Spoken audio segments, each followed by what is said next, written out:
Здравейте, време е за вързане на доматите и за култучени. Ето е моята оранжерия.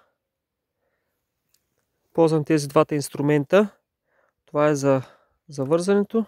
Тази шивашка ножичка, къцка се нарича, много е удобна за рязане, прави много хубави разрези. Ползваме и за зелено рязане на лозето.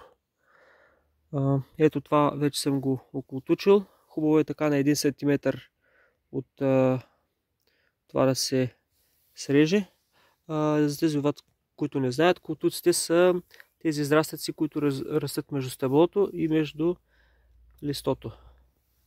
От тук излизат. Те се махат, защото вземат полезните сили на растението. Вместо да расте нагоре и да дава домати, то расте настрани. Тук съм махнал, тук съм махнал. Тук съм го махнал още преди да се развие, така че почти няма нищо.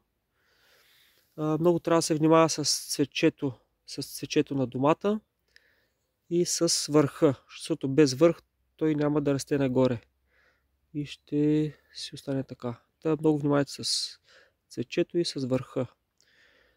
Тук вече съм ги примахнал и сега остава само да го вържа домата.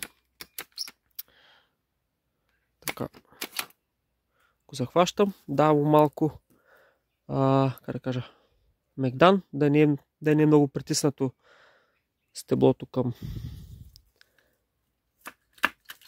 кола и вържа. Но внимателно, както казах, с цвета. Тук малко го притиснах. Този тук не съм го култучил, така го клъцам с клъцката. Така. Това мъничкото мога да го скубна с пръсти.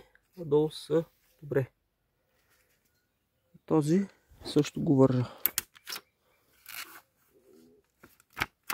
И това е. Всяка седмица го правете или 2 пъти в седмица.